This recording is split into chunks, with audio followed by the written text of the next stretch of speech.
ताजी ताजी मेथी आणि गव्हाच्या पिठाची ही अशी इतकी मस्त बघता क्षणी खावीशी वाटणारी ताज्या मेथीची मठरी बनवायला सुद्धा अगदी सोपी आहे. फार काही कष्ट लागत नाही आणि महिनाभर टिकते. बरं, ही मठरी अजिबात तेलकट होत नाही आणि अतिशय खुसखुशीत तयार होते. एकदा आपण बनवून ठेवली की महिनाभर अगदी आरामात राहते. गरमागरम वाफाळता चहा आणि त्यासोबत ही अशी अजिबात तेलकट न होणारी मठरी किंवा मुलांना अदल्यामधल्या वेळेत भुकेसाठी किंवा काहीतरी चुरुमुरू खायचं असतं, अशा वेळी ही घरीच बनवलेली ताज्या मेथीची मठरी आपण त्यांना देऊ शकतो. नमस्कार, मी प्रिया. तुमच्या सगळ्यांचं खूप खूप मनापासून स्वागत. इथे आपण ही ताजी मेथीची पानं घेतलेली आहेत. ताज्या मेथीच्या पानांऐवजी कसुरी मेथीचा वापर केला तरीही चालेल. शक्यतोवर पानांचाच वापर करायचा आणि ही स्वच्छ धुवून आणि निवडून घेतलेली आहेत. आता आपण पीठ मळून घेऊया. पीठ मळण्यासाठी इथे मी या कप मेजरमेंटप्रमाणेच 2 कप इतकं गव्हाचं पीठ घेणार आहे. जर तुम्हाला 1 कप गव्हाचं पीठ आणि 1 कप मैदा वापरायचा असेल तरीही चालेल. त्यानंतर यामध्ये पाव कप इतकं बारीक रवा घेतलेला आहे. चवीपुरतं मीठ घालायचं. त्याचबरोबर 1 चमचा साखर घालायची. याने चकाकी येते आणि पुऱ्या छान होतात. बरं, 1 चमचा यामध्ये ओवा घालायचा आहे. ओवा हा असा हातावर चोळून घातला म्हणजे त्याचा स्वाद या पुरीमध्ये छान उतरतो. त्यानंतर यामध्ये भाजलेल्या जिऱ्याची ही भरड घातलेली आहे. असं अख्खं जिरं घालण्यापेक्षा अशी भरड घातली म्हणजे ते तेलामध्ये गळून पडत नाही. त्यानंतर अर्धा चमचा ही काळ्या मिऱ्याची पावडर घातलेली आहे. थोडंसं भरडसर कुटून घेतलेलं आहे. त्यानंतर 2 चमचे पांढरे तीळ घालायचे आहेत. याच्याने या आपल्या मठरीला छान खमंगपणा येतो. हे कोरडे जिन्नस एकदा चांगले मिसळून घ्यायचे. आता आपल्याला यामध्ये मोहन घालायचं आहे. तर मोहन कसं घालायचं, तर ते अगदी चांगलं कडकडीत गरम करून घालायचं आहे. या टेबलस्पूनप्रमाणे आपण 4 टेबलस्पून इतकं हे मोहन घालणार आहोत. तर 4 टेबलस्पूनच का, कारण आपण 2 कप इतकं पीठ घेतलेलं आहे आणि अजिबात मैद्याचा वापर केला नाही आहे. त्यामुळे थोडंसं आपण जास्त इथे मोहन घालणार आहोत.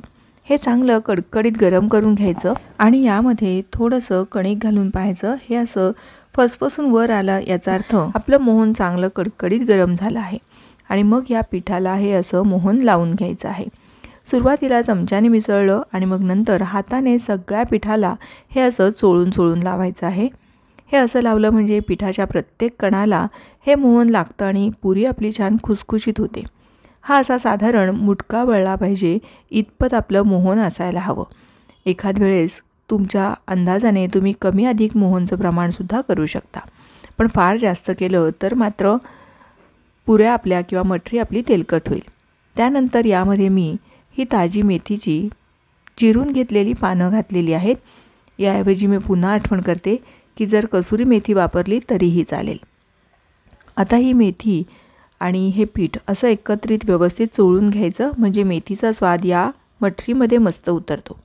आणि मग थोडं पाणी घालायचं आणि जशी आपण पुऱ्यांना कणिक भिजवतो तशी घट्टसर कणिक भिजवून घ्यायची आहे.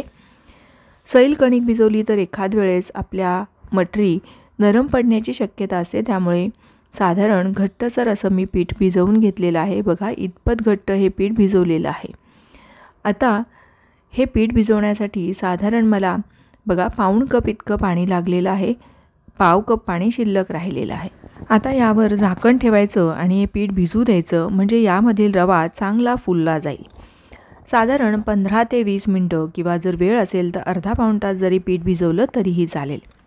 आता हे पीठ एकदा पुन्हा सारखं करून घेऊयात, कारण यामधला रवा असा मस्त फुलला जातो आणि पीठही काहीसं आधीपेक्षा थोडंसं नरम होतं.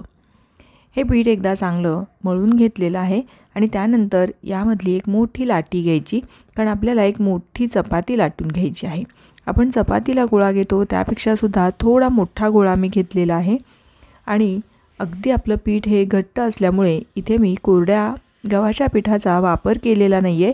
पण जर थोडंफार चिकटत असेल किंवा गरज वाटत असेल तर तुम्ही गव्हाचं पीठ घेऊन ही पोळी लाटून घेऊ शकता. अगदी शक्य होईल तेवढी पातळ करायची आहे. जसे आपले फुलके आपण अगदी पातळ लाटतो त्या पद्धतीने ही पातळ अशी चपाती लाटून घ्यायची आहे. पातळ लाटल्या म्हणजे पुऱ्यासुद्धा खायला त्या छान लागतात आणि अगदी मस्त पटकन कुरकुरीत होतात. बघा मी अगदी पोळपाटभर अशी मस्त ही पातळ अशी चपाती लाटून घेतलेली आहे।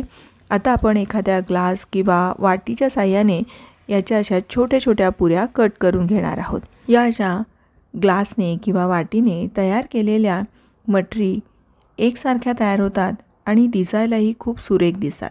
त्यामुळे एक एक पुरी न लाटता या पद्धतीने केल्या तर भराभर सुद्धा होतात। कारण बघा एकाच वेळी बऱ्याचशा अशा आपल्या मठरी बनवून तयार झालेल्या आहेत। एकच पोळी लाटली की बऱ्याचशा म्हणजे 8 ते 10 तरी मठरी एका वेळी आपल्या तयार होतात। त्यामुळे या पद्धतीनेच मी सगळ्या मठरी करून घेणार आहेत, कारण एक एक लाटायला बराचसा वेळ जातो। आता या सगळ्याच पुऱ्या मी अशा ताटात काढून ठेवणार आहे आणि सगळ्या लाटून झाल्या की मगच आपण या तळायला घेणार आहोत।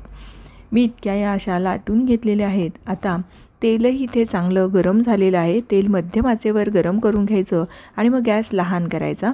तेल छान असं तापलं की मग गॅस लहान केला आणि मग यामध्ये मठरी ह्या सोडून घ्यायच्या आहेत। आता उलटपालट करत या आपण मठरी अशा चांगल्या हलक्याशा गुलाबीचा रंग येईपर्यंत तळून घ्यायच्या आहेत। सुरुवातीला बघा आता या मठरीला भरपूर असे बुडबुडे येत आहेत, पण जसजशी ही तळत जाईल तसतसं याचे बुडबुडे अगदीच कमी होतात आणि रंगसुद्धा बदलला जातो। ही मठरी गव्हाच्या पिठाची असल्यामुळे पटकन हिचा लालसर रंग येतो।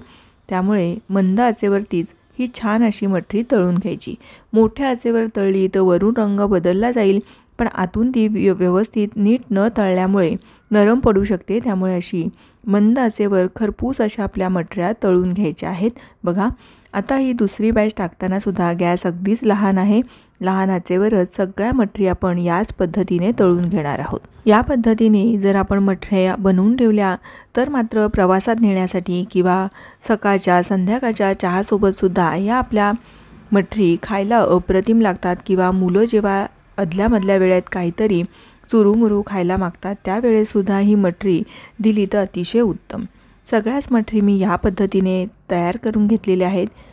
आपण पीठ अगदी घट्ट मळलं होतं, तसंच तेलाचं जे मोहन घेतलं ते सुद्धा प्रमाणात घेतलं असल्यामुळे बघा मठरी अजिबात तेलकट झाली नाही आहे।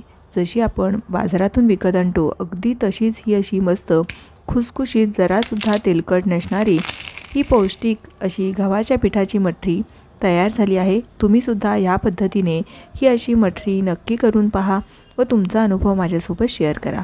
तुम्हाला जर माझे व्हिडिओज पाहायला आवडत असतील तर एक विनंती आहे की व्हिडिओला लाईक करा, तसेच अजून जर चॅनलला सबस्क्राईब केलं नसेल तर सबस्क्राईब करा व बाजूला असलेलं बेल आयकॉनसुद्धा प्रेस करा, म्हणजे तुम्हाला माझ्या सर्व रेसिपीज पाहता येतील। अशाच एखाद्या छानशा आणि उपयुक्त रेसिपीसह पुन्हा लवकरच भेटूयात। धन्यवाद।